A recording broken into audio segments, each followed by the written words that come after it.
Alright, hey guys, Mr. Ridgway here. For our next lesson, we are going to be diving into America's entrance into World War II. So we're going to be using Pear Deck this session.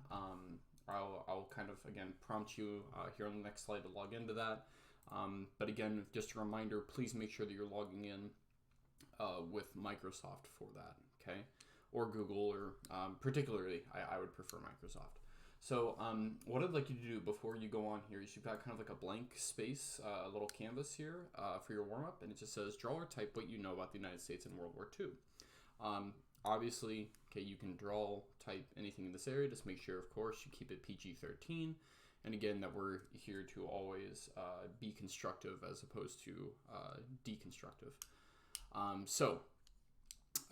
With that, okay, we will do this warm-up, and then we'll talk about it in class, and then we'll go on. Once we do that, we're going to jump right into our mini lesson, which is going to focus on why does the United States enter World War II, and we're also going to look at the role that it plays in it. Later, we're going to look at what the goal of the United States is in the Second World War through something called the Atlantic Charter. We'll talk about what that is, what that means, and with that, okay, again, just a good comprehensive overview of some of the important events of World War II. All right, so mini lesson, The Giant Awakens, the U.S. enters World War II. This lesson is a bit of a misnomer because, as you'll see, although it appears that the giant was sleeping, in some ways it wasn't. So the question that you're going to be presented with here in this lesson for World War I is, do numbers matter in war? And also, how do they matter, I guess? So we're going to be jumping into that topic and what that means and all the consequential stuff. All right. So as I said, the idea of the U.S. being like this behemoth that all of a sudden wakes up at Pearl Harbor is a little bit of a misnomer. Because America was already pretty heavily involved in global affairs, again, dating back to all the way before World War I. So generally, though, there is the trend in the United States of something called isolationism before World War I, World War II. So what isolationism is, okay, you can see the word isolation is pretty key there. Isolationism is the idea that that's how the United States should be. It should be isolated. Don't get involved in things that are overseas because bad things will happen. Now, officially, okay, before World War II, the U.S. is neutral. But the U.S. president at the time, okay, who is FDR, actively supports the Allies. And we're going to focus on two ways that he does so. And you kind of get the idea that the U.S. has kind of already picked a side before the war has begun. It becomes pretty clear. First, the thing that FDR does is something called Lend-Lease. And the U.S. lent ships to Great Britain. Really what they were is they were a bunch of World War I destroyers. So, again, trying to keep Britain in the war with the whole Battle of the Atlantic thing. And then cash and carry, basically this kind of tells you also the future role that the U.S. is going to do is that it's going to be an arms dealer. So what cash and carry did is it kind of is trying to finagle its way around the idea of the U.S. selling arms to other countries. And what it says is, we'll make the weapons, but you have to be the ones to come here and buy them and also transport them. So neutral-ish is probably the way that we should look at the U.S. It's clearly picked a side and is favored a side, but there still is this streak that is very popular, politically at the time, that it shouldn't be involving itself overseas. So just a reminder, what's been happening with Japan becomes pretty integral to the United States entering World War II, at least from the U.S. perspective. Okay. Again, the U.S. had looked at some of the earlier Japanese expansions that had happened into China and Korea and other places like that, Manchuria, and it did not like what it saw there, and so they put in trade embargoes, and again, particularly things like oil, okay, and rubber. And so Japan decided that in order to keep its expansion going, it needed to eliminate the U.S. fleet in order to expand. And the idea behind Pearl Harbor, at least strategically speaking, is two things. First, the hope is that, one, it might just outright cause the U.S. to sue for peace. And then two, even if it doesn't, they can knock out the U.S. surface navy so hard that it becomes impossible for the U.S. to ever actually kind of build any momentum in the war. So that's what's going to occur is there's going to be an attack at Pearl Harbor, Hawaii. Okay. Several Japanese carriers, aircraft carriers, have become the new real naval power in World War II. And what they do is they launch planes, bombers, okay, and fighter planes as well, at Pearl Harbor, and they strike. Okay, most of the U.S. fleet hits the bottom of Pearl Harbor, except for the American aircraft carriers, which was a bit of a miss. In fact, a huge miss. Because again, those are the real naval muscle in World War II. I'll explain more on that here in a second. And then also they didn't hit the oil tankers, like oil fields and oil storage facilities and repair facilities that were at Pearl Harbor. So with that strike, and more than 2,000 Americans die, many, many more are wounded, Japan uses that time to expand and conquer. And it is a pretty dramatic moment in U.S. history. So we'll watch a clip of this in class. Okay, I've included it for you here, but we're going to carry on to the next slide. So, anyways, now a day after Pearl Harbor, okay, Congress declares war on Japan, and that is how the U.S. officially joins the Allied powers. In response, by the way, if you're wondering, like, how does the U.S. end up fighting Germany? Well, because Japan, Germany, and Italy are all part of the Axis powers, they also declare war on the United States. So there you go. That's the full in there, and we'll watch a little snippet of FDR's speech there when we're in class. Cool. So the Atlantic Charter. Okay. Let's talk about, and we'll end with this document here. The sides for the U.S. and really World War II are now completely set. We won't be adding or really taking away any more powers, with, I guess, the exception of Italy. But we now have the Axis, Japan, Germany, Italy, versus the Allies, Britain, Russia, United States. Okay? Now, what's really, really important, okay, is there's actually a meeting that occurs early on between Churchill, okay, and FDR. Now, Churchill, again, who's the leader of Great Britain, you might have heard me mention his name earlier, and then FDR, who's the president of the United States. They meet, okay, off the coast of Newfoundland, so in an island in the Pacific, and they hammer out something called the Atlantic Charter. And basically what this is, it's a super important document and kind of an agreement of what the war is going to be about and the way that they're going to do things. And what they agree to do is to defeat Germany first while basically the U.S. stays on the defensive against Japan. And once Germany's defeated, then the United States will turn its absolute full attention towards the Japanese. Now, it's not exactly like, we do this, then this, that clear cut, but there certainly is an acknowledgement that Germany's going to be dealt with earlier than Japan will be, in terms of momentum at least. So how we're going to end the lesson here, okay, and you can just type this out on Pear Deck. Why do you think the Allies made the decision to defeat Germany first instead of Japan? Okay, and you just answer that on Pear Deck. We'll talk about it in class. Now, the thing that I mentioned there that I guess we'll actually really end with this is that this is what Japan is going to do with their time that they buy with attacking Pearl Harbor, as well as they use that basically simultaneously they attack a bunch of other locations. So you can see here in about a year, Japan has taken over a very sizable chunk of the Pacific. Okay, all the way over to nearly into India. They're threatening Australia, and then all the way up into a few islands of Alaska up there. So again, this expansion mostly goes unchallenged because again, the priorities that have been set in the Atlantic Charter, as well as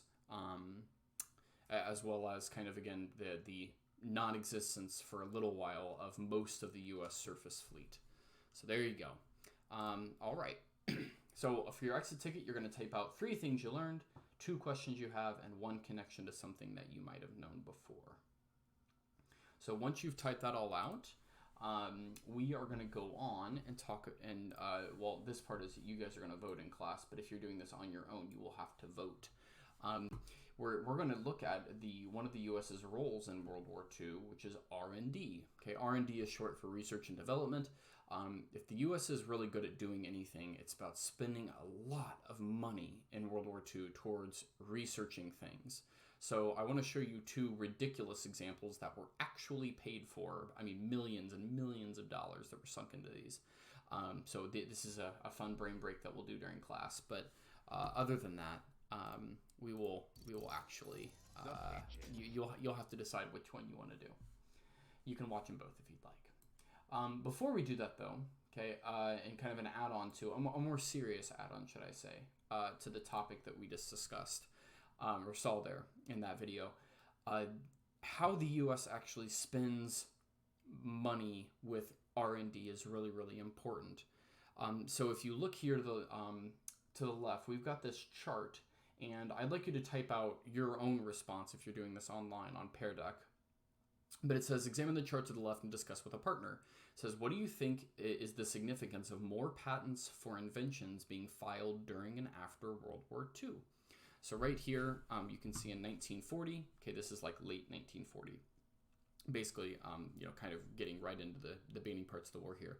We can see that it says the World War II research effort and local patenting. It says change in the number of patents filed in counties and technology areas more heavily supported by the Office of Scientific Research and Development.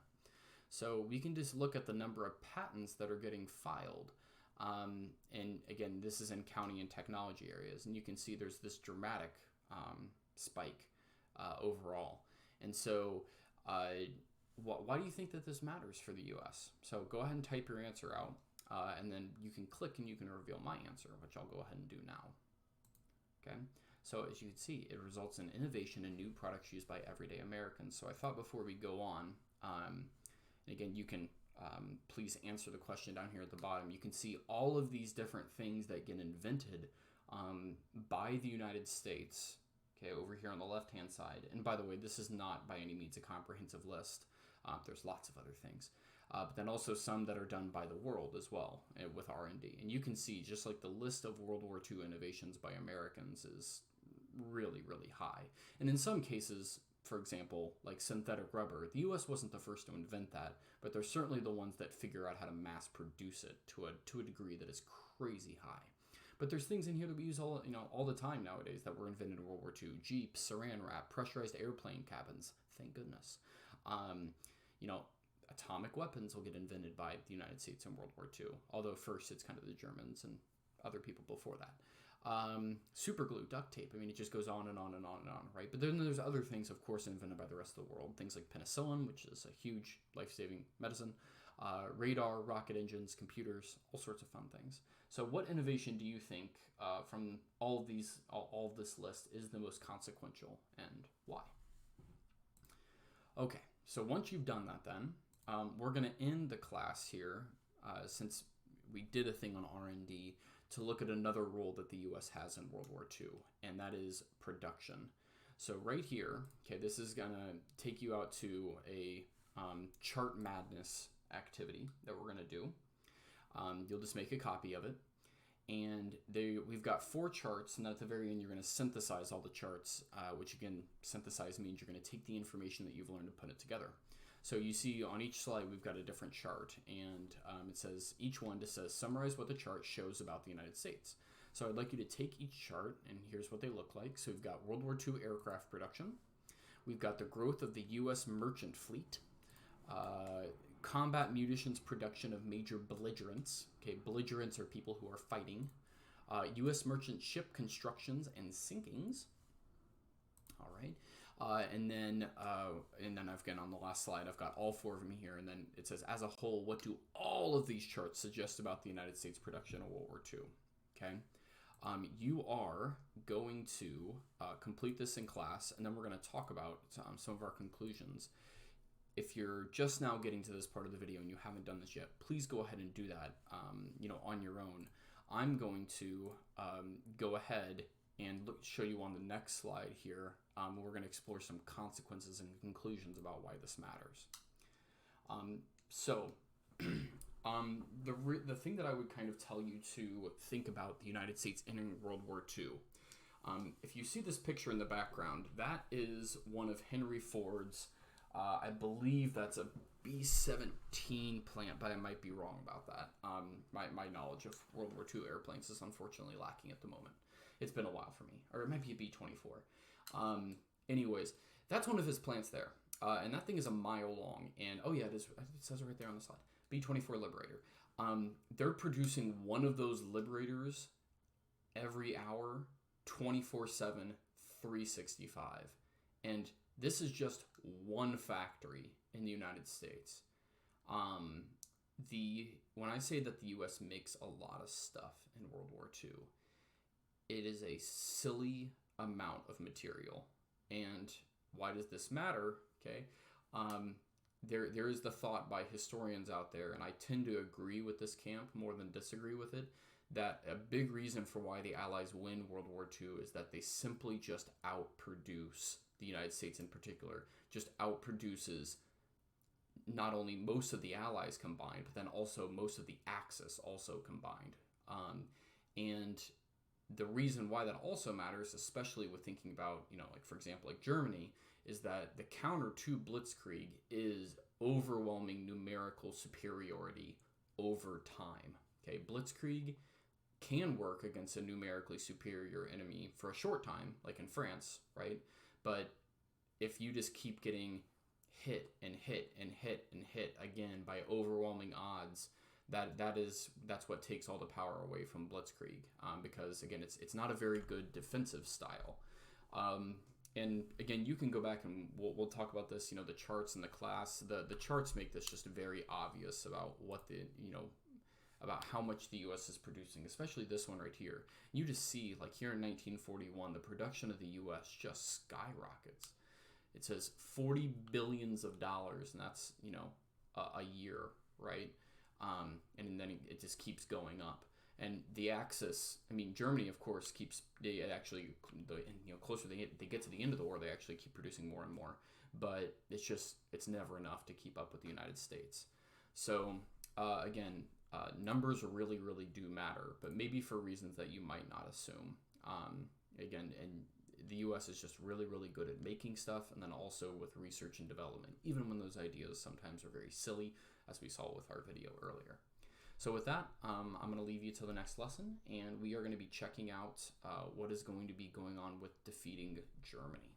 All right, so I'll see you later. Bye-bye.